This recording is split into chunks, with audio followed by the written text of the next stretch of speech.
So our verse for tonight comes from Matthew 18, verse 20, for where 2 or 3 gather in my name, there I am with them. So tonight I'm going to be talking about open doors. I'm going to be primarily reading from these 2 sheets of paper because I'm really terrible with public speaking. I'm better at it, not good at memorizing speeches. So I apologize if I don't make eye contact. For those of you who don't know me, all of you know me, but hopefully you'll learn something new in like the next 6 seconds. My name is Katie Taylor. That's not new. I'm a huge fan of serving others, Jesus, puppies, chips and queso, and Grey's Anatomy. I'm currently a Bachelor of Social Welfare major, and I'll be graduating soon with my BSW degree. I got accepted into the Advanced Standing Masters of Social Welfare program in a couple months, so I'll be continuing my time here at the University of Kansas starting in June. Actually, I'll be starting at the Edwards campus, but then I'll come back to this campus starting in August. Something that I'm super looking forward to in the MSW program is the ability to take elective classes that fit my interests as well as my practical interest. Currently, Jamie is in the MSW program and is taking a spirituality and social work class, which has given me a better understanding of how to talk to clients about spirituality as I hear her discuss her class topics and proofread her papers for that class. An interesting topic that came up in the beginning of Jamie's class was the difference in spirituality versus being religious. One of Jamie's assignments was to discuss with a colleague about these differences, and she chose me as her colleague to discuss this with. And I found out that some of her classmates' views were completely different than mine. Some of her classmates identified as Christian, but they felt that they were more spiritual rather than being religious. And this is a topic that I've had to greatly think about, as church has always played a really large role in my life. Can you go 2 slides down? Thank you. So for what we're concerned tonight, spirituality is the quality of being concerned with the human spirit or soul as opposed to material or physical things. And religion is the belief in and worship of a superhuman controlling power, especially a personal god or gods. So my mom grew up in a Baptist church, and my father grew up without really a denomination. He went to church on Sundays, and he did not go to church on Sundays. He went on like Easter and Christmas, so he's kind of one of those families that just attended on the major holidays. My mom converted to Catholicism when she was only 22 years old, and when I was born, I was immediately baptized in the Catholic Church. So something really important to note about the Catholic Church in this instance is that when you're baptized in the Catholic Church, they never consider you any other denomination. They always consider you a part of the Catholic Church. I went to Catholic schools from age 3. 3-year-old preschool did exist at my Catholic school until I was in 6th grade, where I transferred to a public school because I was continuously bullied throughout my time in Catholic schools. During my time in Catholic school, I attended Mass, which is the Catholic Church's version of worship service, every Thursday, and I often attended Mass on Fridays as well. I loved going to church, and I even more enjoyed being a part of the church service, especially when I got to read a verse or say a prayer. Even though I did not have a super good experience in Catholic schools with like the bullying part, I found this little place to discover more and more about God. I always had questions in my religion classes, and I especially wanted to learn more about Jesus and his love. Catholic schools opened the door to Christianity for me. Once I stopped attending Catholic schools, I really lost touch with church. The Catholic Church was the only church that I had ever known, and I had serious problems with some of their practices. I was very uncomfortable with confession and needing to confess my sins to a priest, given a series of prayers to say in order to be fully forgiven for my sins. Being a woman, I was incredibly sad about women needing to take a lesser role in the church, and I felt that discriminating based on gender was something that just didn't align with my personal values, even at age 11. I also was very much struggling with the fact that I was bullied at a Catholic school where we were taught to love others as God loves us unconditionally and completely. Because of those factors, it was difficult for me to get to a place where I felt comfortable going to church services again.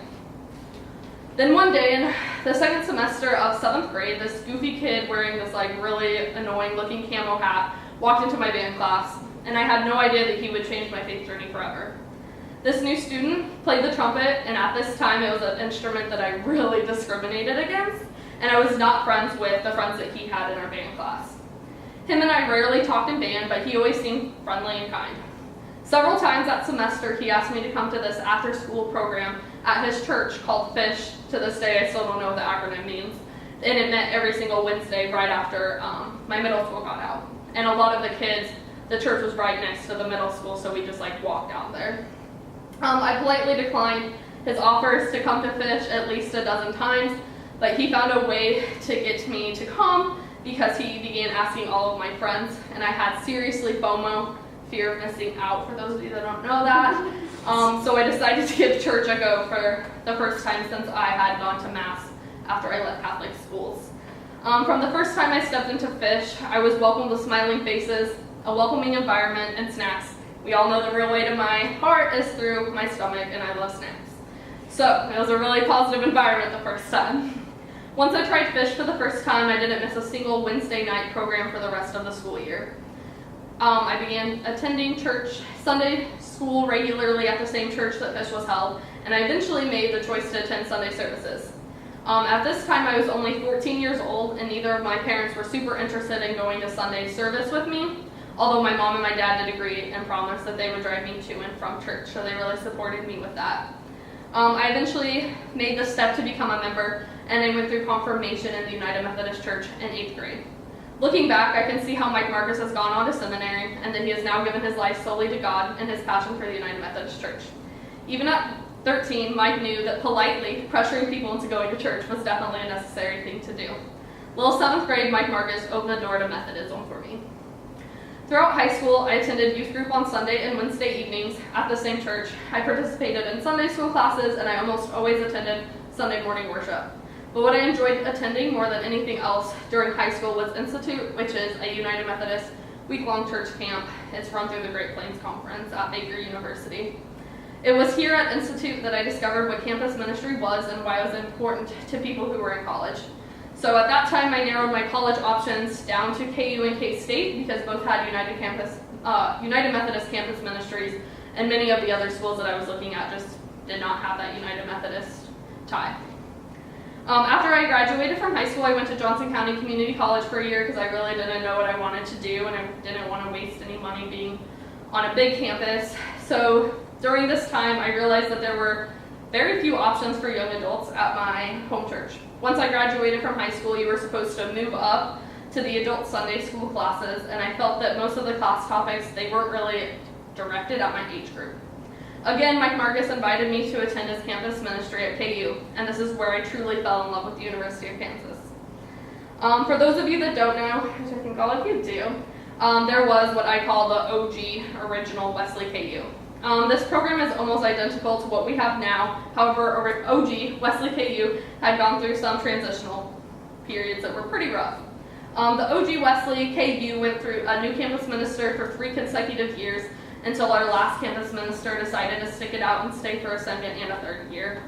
OG Wesley KU grew from a very small number of people who were actively involved in this campus ministry to a fairly large number of college-age people who had very similar experiences to me with their gap from high school to college-age church programs. During my first 2 years at KU, I fell in love with the campus ministry, the people who were surrounding me in the campus ministry, and the idea that there could be a church that was directed towards young adults, their struggles, and their successes. OG Wesley KU opened the door for me to understand that young adults could fully participate in and love worship. Unfortunately, and for reasons I still don't really understand, the conference essentially took away OG Wesley KU and replaced it with New Church Lawrence. I know that sounds really harsh, but let me tell you, the feelings I had when I received the news that there would be no active ministry actively on campus was way harsher. If there's one thing y'all should know about me, it's that I have a fairly unforgiving personality. Something that I'm working on, as I know Jesus is always asking me to forgive others. But at that point in my life, I was not ready to forgive the United Methodist Great Plains Conference. But then one day, almost 7 months after New Church Lawrence began their worship services, there was Mike Marcus again begging me to come see him preach at service. I think that I probably literally rolled my eyes at him and told him that I would come, but only to see him preach. I went to the movie theater thinking about 1,000 negative things about how the heck a church could even function out of a movie theater, but then I walked into theater 2 and I was amazed. I couldn't even tell that the night before, people were eating popcorn and children were spilling their sugary sodas onto the floor. I attended almost every single New Church worship service from that Sunday forward. New Church Lawrence opened a door for me like none other had in my Christian life. And that brings us to where we are this minute, with no OG Wesley KU and no New Church Lawrence. To this day, I miss both communities and the people who are involved with those churches more than I could honestly put into words. Last Wesley, we heard Abby talk about forgiving and the importance of forgiving, both for our mental health and our spiritual health. And some days I'm still looking in my heart to fully forgive those who determined the original Wesley and New Church were not necessary for college students. But I'm here. I'm here with the current Wesley KU, and I've poured my entire self into making sure that the legacy that OG Wesley and New Church left behind can still be seen in what we do today. I finally come to a place where I can feel good about the past and even better about the future. Thanks to everyone who has helped create this new campus ministry, because y'all have literally opened the door to ultimate forgiveness for me. Now, how does this all relate back to the spirituality and religion discussion? Well, religion, as you can probably tell, has dominated my life completely and totally. God put these very random assortments of Christianity into my life because he knew that I needed them. So, why is religion more important for me rather than just being spiritual? I have a few reasons. The first one is, for me, my spiritual thoughts need to be discussed with others. I've been a scholar for my entire life, much like many of you, and I've been trained since age 5 to read for comprehension. I can even remember in kindergarten reading the little paragraphs and having to regurgitate out information. But when I read the Bible and discuss it with others, my mind is always opened up to a new perspective, and I'm always surprised to see how someone else understands the text. 2.